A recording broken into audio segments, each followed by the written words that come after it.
science story, huh? These NYU scientists, I felt right. But I was so And I just thought, well, I had figured it out It was that golden moment. because science was on my side.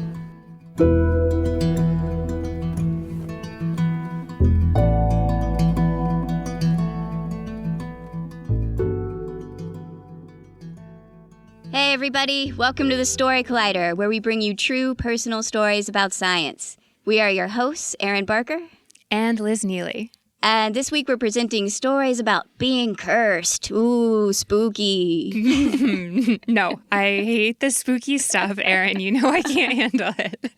And yet, I know that you have researched the spooky stuff for me. Well, I mean, that's what you do when you're scared, right? Learn everything you can. So I was digging up papers on the psychology of curses, and now I blame you for taking me down some very weird Google Scholar rabbit holes.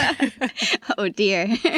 Yeah, I come prepared to talk about the winner's curse, the loser's curse, the borrower's curse, the curse at equilibrium, the curse of too much knowledge, the curse of the dolphins. Oh, my God. So many curses, so little time. So many curses. That's not even getting at all of the sports curses, the curse of the Bambino, etc. Right?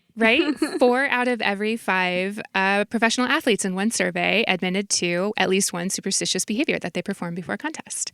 Wow. And I was thinking about this. I was like, it's a fine line between a routine and a superstition.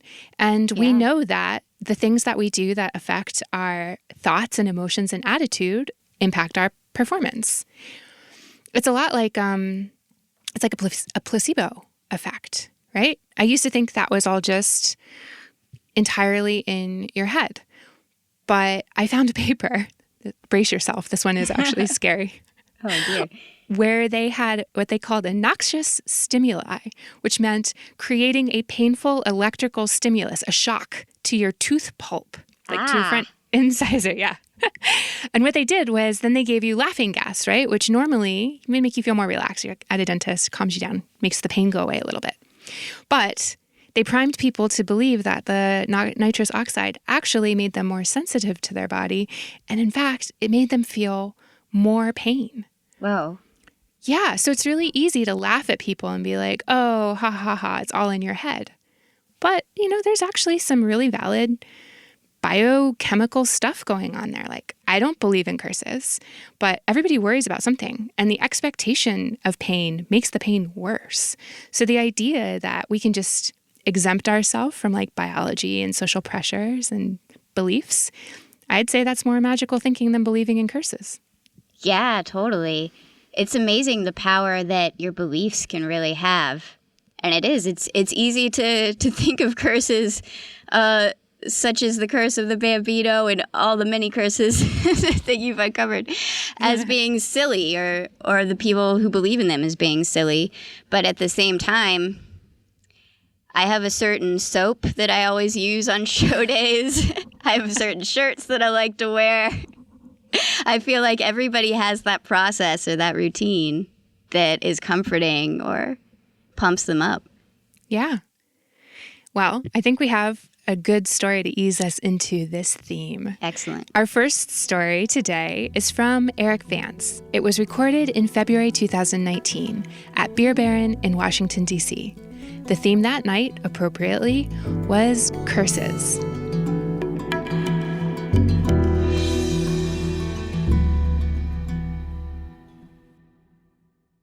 All right. So a couple of years ago, I was working on this book about how belief affects your body. And so I was learning about things like placebos and hypnosis and false memories. And I had this one chapter that was on nocebos. And if you guys don't know, nocebos are basically like, okay, if placebo is when you expect something good to happen to your body, and it does. A nocebo is when you expect something bad to happen to your body, and it does. And so the problem is, though, that we don't really know much about nocebos. They're kind of mysterious. So I was like trying to figure out how I could write about these things, and it got me thinking about things like superstition and mass hysteria. And I was living in Mexico at the time, and I had this amazing idea. I was like, if I want to write about nocebos, I should just get myself cursed by a witch doctor, right? Like, that's a great idea. I mean, how hard can it be? And so off I went. And the first person I talked to was my photographer, the photographer I worked with, and I said, hey, I want to get cursed by a witch. Do you want to come by and like shoot me getting cursed by a witch doctor? And he's like, hell no. I don't want anywhere near that. And I was like, why not? And I should say, this guy's literally been shot at. Like, he's been in war zones. He's taken photos of actual hired killers. And he was like, no, way, way too dangerous. Like, I don't want to go near you. And I was like, I don't get it. And he's like, yeah, I don't want to get any of that bad juju to splash all over me. Like, that'll happen. And I was like, is like curse, like, splashback a thing? Like, I didn't know that was a thing. And he's like, yeah, no, I'm not going to do it. Turned out he wasn't the only one. The biggest objection came from my then pregnant wife, who thought it was the dumbest idea she'd ever heard. And let me know. And what she's, I was confused by this because I was saying, like, well, you don't believe in magic, right? And she said, well, no, but there's just some things that we just don't know. And I can see by some of the looks of your faces that you agree with her. But I did know. Like, I don't believe that there are forces that can make a piano fall on your head just because someone says some words. What I do believe is that your own fear, your own fear and expectation can affect your health. It can negatively like make these things real inside you, and that's what I wanted to have happen. Maybe get a little sick, maybe cold. I don't know, something. And so off I go. Despite everyone's worries, I go off to get cursed. And I bring with me my newly hired assistant, who's going to be my translator, who I had just hired the day before. And I said, okay, so you're hired. That's the good news. And our first assignment is to go harness the evil powers of nature and bring them upon myself, because that's journalism, I think. And she thought for a moment and said, yeah, okay, what the hell? And so off we went. We went to a place called Mercado Sonora, which is a famous witch doctor market, it's like a lot of Mexican markets. If you've ever been to one, there's like little, stalls and people selling things, except what they're selling are things like sort of burned out doll heads and live rabbits and coyote skins and like ceremonial swords. Basically everything that like your average witch doctor would need. And it's this amazing place. We started talking to people, and we learned two things about curses. The first one is that the curse industry is pretty much driven by romance. Yes, it's what you think.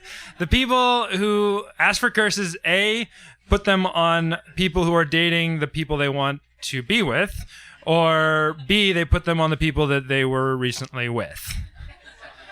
And that seems to be what drives the curse industry, most of it. That's the first thing we learned. The second thing we learned is that the only way that a curse can be completed is if you tell someone that they are cursed. And that's an important point.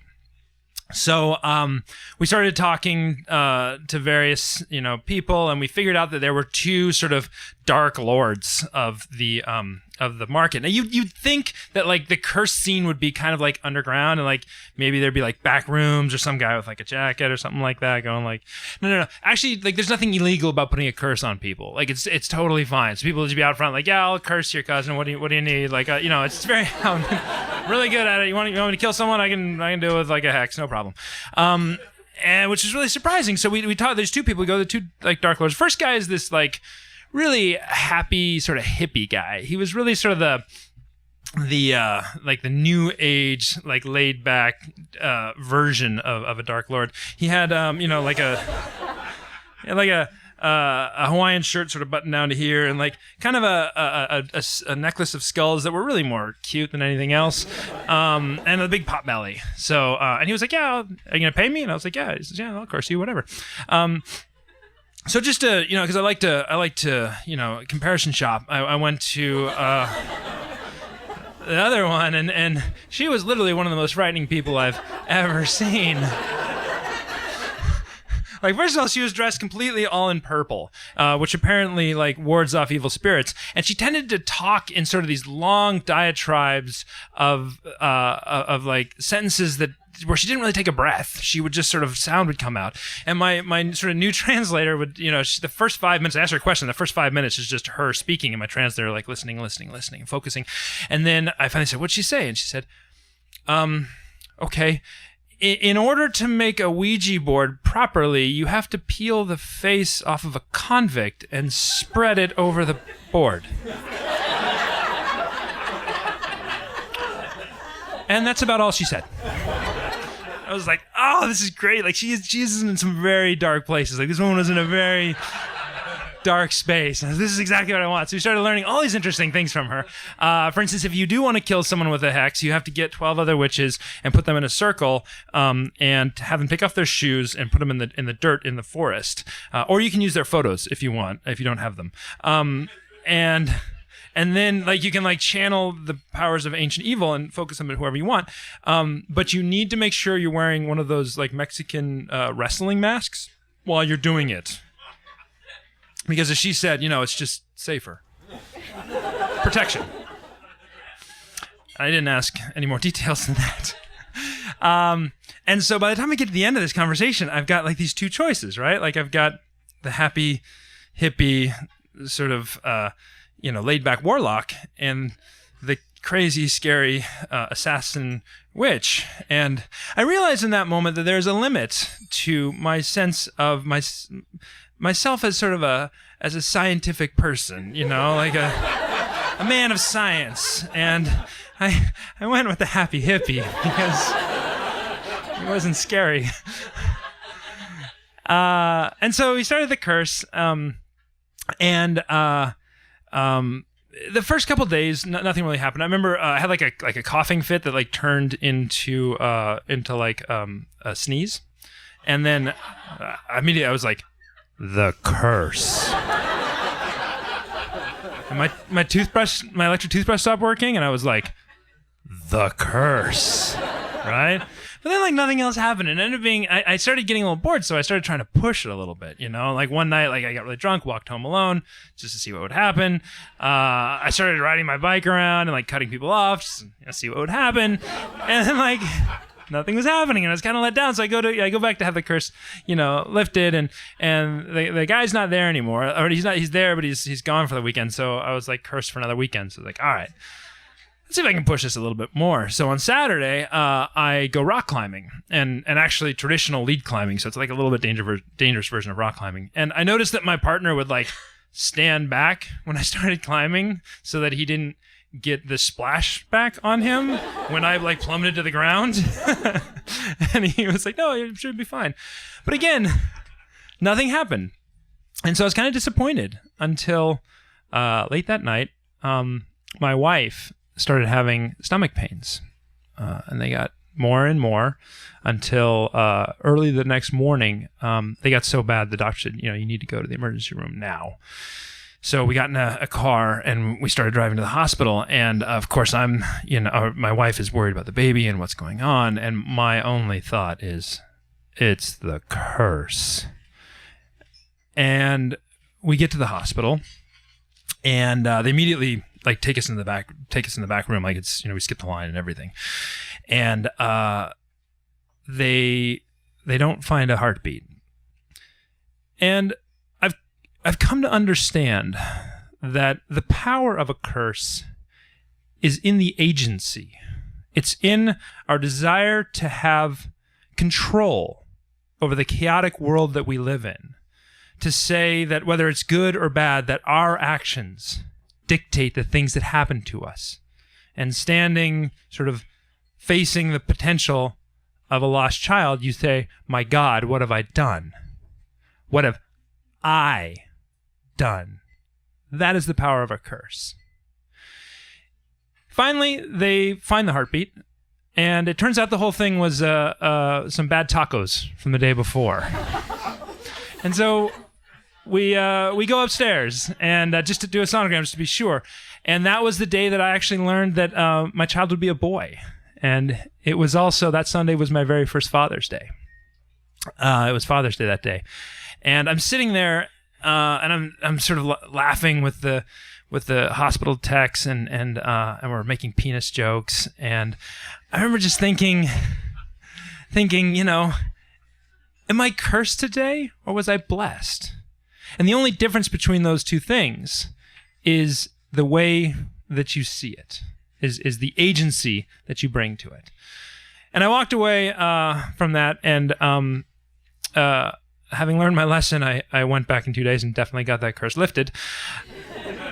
And I walked away with two sort of lessons from it. The first was more powerful than the things that happen to us are the way that we see the things that happen to us. The stories we tell ourselves are really more important than the things themselves.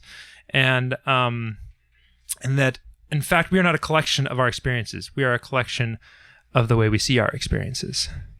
And the second thing is, if you're going to play with black magic, wear a wrestling mask. It's just protection. Thank you.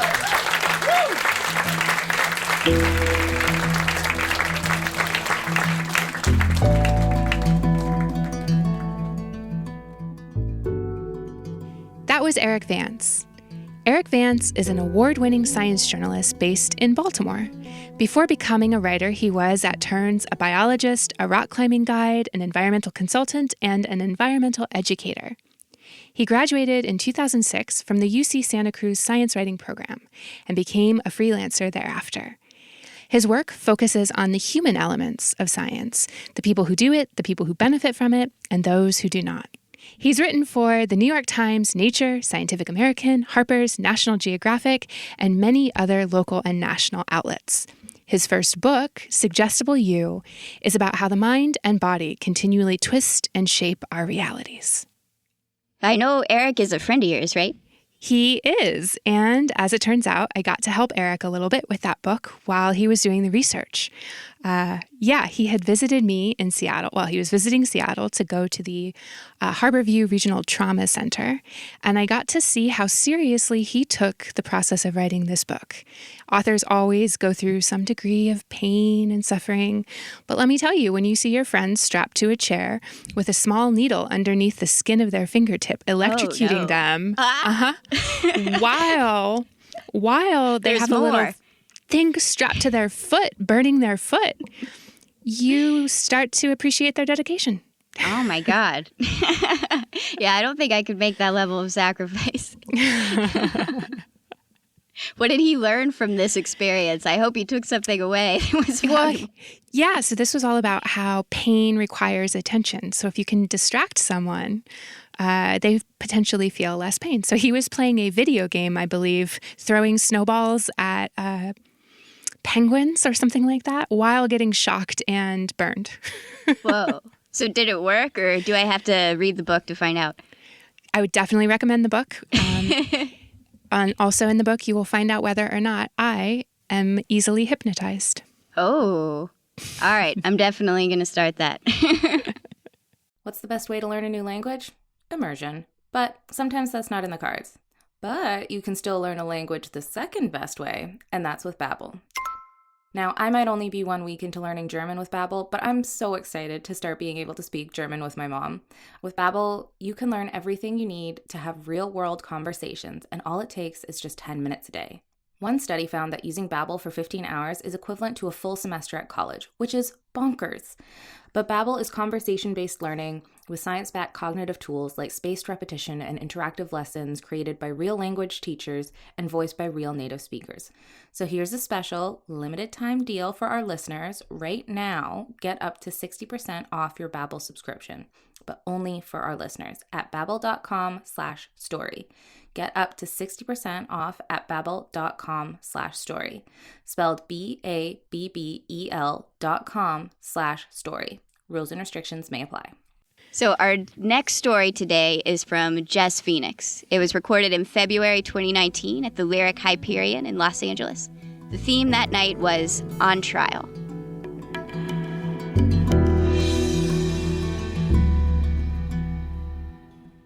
I leaned hard into the fence, my hand flung out, my eyes straining into the darkness, trying to follow the path of the puka shell necklace as it floated down into the gaping abyss below. My friends and colleagues at the Hawaiian Volcano Observatory had told me that if I wanted to take a rock off the island, I needed to make an offering to Pele, the volcano goddess, who made her home at the bottom of Kilauea volcano. So there I was. It was September 2008. and my 4 months of conducting research on active volcanoes was coming to an end. I had mapped active lava flows. I had taken helicopters over volcanic vents. I had collected gas samples for analysis, installed a camera at the edge of a roiling lava lake. And I trekked down the side of Mauna Loa, the world's largest volcano. And I sampled flowing lava with a rock hammer. It is so hot up close that you can literally feel your eyes dehydrating. 2,000 degrees Fahrenheit will do that. So, like many visitors to the Hawaiian Islands, I wanted a souvenir. Now, I found the perfect one. It was a cantaloupe-sized piece of basalt rock, black and less than 200 years old. This basalt had crystals of olivine, which is a green mineral that in this case had weathered to iridescence. That's unusual, and that made it rock collection worthy. I displayed my would-be keepsake to my boss, Frank, at the Hawaiian Volcano Observatory. Now, Frank raised his eyebrows and said, "Better make a good offering." Frank is part native Hawaiian, and he's a brilliant scientist. I am not native Hawaiian, and at the time I was very much an aspiring scientist. I was also a broke grad student living on $30 a week. So offerings to Pele are often alcohol. Gin or rum are her favorites, but also dances, prayers, chants, traditional food, or leis are also acceptable. I reasoned that a cheap, discarded puka shell necklace that some previous volunteer researcher had left in the house would be enough. As far as I know, there are no scientific records of Pele. However, in Hawaiian, she has another name. Ka wahine ai honua, the woman who devours the earth. So, my land-based research had drawn to a close. I left the Big Island, went to Honolulu, where I was supposed to meet up with a research vessel. I was going to spend the next month at sea assisting Mark, a geochemist from the Woods Hole Oceanographic Institution, with his research on the Loihi Seamount, the undersea volcano off the coast of the Big Island. Pretty much as soon as I stepped off the land and onto the ship, I ran smack into a steel cabinet and gave myself a concussion. Okay. So then we had a really expensive piece of equipment called an elevator that we drop to the bottom of the ocean, and then we bring it back up with samples on it. This is not your normal elevator. This is like a special science elevator.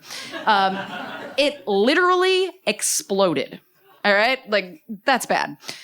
And then on the second to last day of the cruise, we actually had the ship's data expert have a heart attack. We were unable to resuscitate him. Everyone on board was part of the effort to clear the decks so that a medical helicopter could land, but it never came. That night, we were really subdued. Everybody was grappling with the fact that we were just 14 miles off the coast of Hawaii, and yet what seemed like a world away. I asked my boss, Mark, if it was normal for someone to die on a research vessel. He told me it was very rare. When we returned to Honolulu, I reorganized my luggage for the trip back to LA. I eyed the rock in my bag. But then I thought, if Pele was really mad at me, she would have done more to me personally, more than just a concussion. So I determined the cruise was just riddled with really bad, really sad luck. I arrived home after 5 months away to the marital equivalent of the Hindenburg disaster. Our fights escalated exponentially as I struggled to readjust to life as a grad student and to my teaching duties at Cal State Los Angeles. Student Health Services diagnosed me with kidney stones, which I was unable to afford to have removed because no health insurance. I took the rock and I proudly put it in my office, where one of the olivine crystals just winked at me. I convinced myself that it was a trick of the 70s fluorescent lighting. After a really horrific fight with my now ex, I went to stay with a friend of mine who was an undergrad from the geology department and her Cal State Los Angeles soccer teammates. the whole team. I was 6 to 7 years older than all of them, so I immediately adopted the role of responsible adult. I became designated driver, and the first time I took them out, we went to Jack in the Box after we left the club. We were jumped in the drive-through lane as part of what I later found out was a gang initiation. My friends were fine. Yay, booze. I, however, had a concussion, a sprained wrist, missing clumps of hair, and a black eye. I started to look at the rock in my office with a little bit of side-eye. Sometimes I found myself wondering exactly how long was the reach of the woman who devours the earth. But to get rid of those notions, I would wander out into the hallway and grab literally anyone I found to talk about anything vaguely scientific. I'm a scientist. So, January 9th, 2009. I had been moved in with the soccer girls and away from my ex for 9 whole days. I did go to pick him up to go to our last-ditch effort at marital counseling, where the counselor pulled me aside and said, "Sweetie, he has all the traits of a malignant narcissist." And then the same day, all of these things happened. I left my ATM card in a cash machine. I gave first aid to a bicyclist I watched get hit by a car. My car died as I raced to LA County Hospital to try to see my ex, who had apparently been hit by a car while on his motorcycle. My car died, like I said, and I managed to lock my car, house, and office keys inside of it while it was going away on the tow truck. And then I did confirm the ex had been splattered across the 5 freeway and had a broken collarbone and several areas of road rash down to the bone. Do not recommend motorcycle accidents, especially in LA. Then I ran into my future ex-in-laws. Think about that. They were visiting from out of state. I learned from them that literally everything my ex had ever told me had been a lie. And then I realized that I was going to have to move back in with him to take care of him because he had no family in state. I felt myself sliding back into the nightmare I thought I'd just escaped. I hugged my dog and my cat, and I cried. A few months later, after I finished taking care of the injured now ex, I moved back in with the soccer girls, finally. When I got there, they joked around that maybe I was cursed. A dim bulb brightened somewhere, but my science brain rejected the idea. I did, however, put the rock in a very, very high shelf in my office where that olivine eye just couldn't see me anymore. But I still wasn't convinced. But then I was designated driver for the soccer girls again. I had 2 of them in my car, drunk passengers. I stopped at a stoplight. Something made me glance up at the rearview mirror. I see headlights barreling towards us with no sign of slowing down. I braced. We hit. My friends were fine. Yay, booze. Again, sensing a theme. I had severe whiplash and a completely, absolutely, utterly totaled car. A few days later, sitting in my office, staring at the rock for answers. Scientist or not, I had nothing. The woman who devours the earth had just about digested me. I called Frank. I told him I was sending the rock back. He said, "Take care of it. Send it back." To his credit, he did not say, "I told you so." Good man. So, I apologized to the rock for taking it from its home. I wished it well, and I visualized the cliff over the edge of Kilauea, where I hoped some HVO scientists would properly reunite it with Madame Pele. I tucked it in its little UPS box and sent it off across the ocean. A week later, and Frank confirmed that it had been hurled into Kilauea, and an appropriate offering of rum had been made. I laughed because I'm a scientist. How could this work, right? 6 months of people around me being hurt, of violence, of accidents, of a totaled car, of imminent divorce. Yet, somehow, less than a week later, I found the exact truck I wanted to replace my car for half price. 2 weeks after that, 2 weeks later, just 2 weeks later, I met Carlos, the guy I've now been married to for 9 years. And I still have the truck. So since then, I've worked on 6 continents and with people who have vastly different customs than my own. Whenever I teach students, which is frequently, about how to do scientific research, I always pass on Pele's most important lesson. Always, always, always respect local traditions, especially if they involve a goddess with a volcanic temper. Thank you.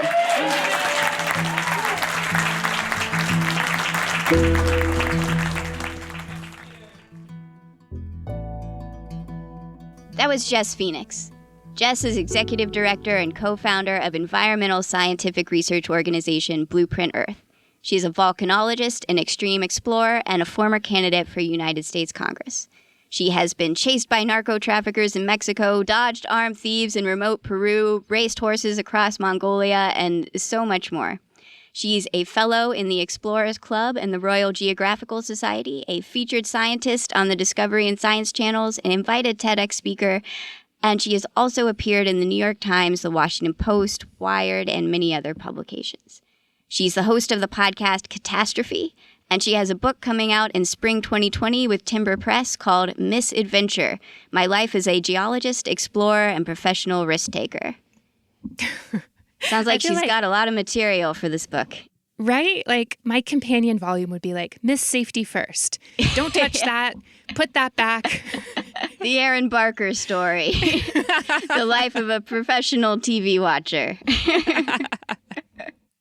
So the Story Collider team is actually headed to Hawaii next week, where we're going to hold several shows and workshops. Tickets are still on sale for one of our shows. You can check that out at storycollider.org. But as we prepare for this trip, something that's on our mind is the situation at Mauna Loa, which is actually just around 35 miles away from Mauna Loa from Jess's story. And a couple of our producers, Emi Okikawa and Malia Pogarigan, have shared their insight on this with us. And Liz, I know that you're also kind of familiar with the situation as well. Yeah, it's definitely been on my mind. So what's been going on is that for the past decade or more, scientists have been planning and preparing for the construction of a massive telescope, the 30-meter telescope on Mauna Loa. And this would be the world's largest visible light telescope and would give us unprecedented insight into the universe, which is amazing. Except... Yeah, except Mauna Loa is a really important place. It is sacred. It's a sacred mountain, and it has a spiritual connection for Native Hawaiians between this planet and the heavens. Also, conservation district. It's ecologically sensitive. And so what we're seeing is increasing frustration and now outright protest about this massive construction, which is, supposed to be going forward here. Yeah, I think I've seen the protests have been actually going on as of this recording for 100 days, right? That's right, 100 days. And, we've seen some celebrity faces in the mix. Oh, yeah, like Dwayne "The Rock" Johnson, who's Samoan and attended high school in Hawaii, I've heard has joined the protests, and Jason Momoa from Game of Thrones. That's right. But many of, the people who are there and on the ground are Native Hawaiians and their allies, just everyday people, putting themselves and their bodies on the line for what they believe in. And there have been dozens of arrests at this point, including many of kupuna elders. And so this is hard for us to see because people have been positioning it as if it's a simple conflict between, quote unquote, modern science on one hand and Native Hawaiian culture on the other. Yeah, and we know science has always been a part of Native Hawaiian culture. I'm learning a lot about that from the storytellers that we're working with for these upcoming shows. Absolutely. And Western science has a long history of colonialism to grapple with. Mm-hmm. So these are hard problems, but I think it's really the one simple fact is it's unethical to build on sacred lands without the permission of indigenous peoples. And to get anywhere in these kind of deep-seated arguments, we have to listen first. Yeah, I think you will all be unsurprised that at Story Collider, we're big fans of listening to each other. It's kind of our thing. So we want to thank all of you for listening today. The Story Collider is grateful for the support of the Tiffany & Co. Foundation and of Science Sandbox, a Simons Foundation initiative dedicated to engaging everyone with the process of science. Story Collider is led by me, Artistic Director Aaron Barker. And me, Executive Director Liz Neely. With help from Deputy Director Nissa Greenberg, Operations Support Manager Lindsay Cooper, and the rest of our amazing team. The stories featured in today's podcast were from shows produced by Miriam Zering-Hallam, Shane Hanlon, Audrey Kearns, and Joseph Scrimshaw. The podcast is edited by Senior Podcast Editor Zoe Saunders, with help from Gwen Hogan and Jun Chen. The theme music is by Ghost. Special thanks to Lyric Hyperion and Beer Baron Tavern for hosting these shows. And to all the science journalists out there braving volcanoes and electric shocks for the sake of their work. Thank you for your service. Thanks for listening.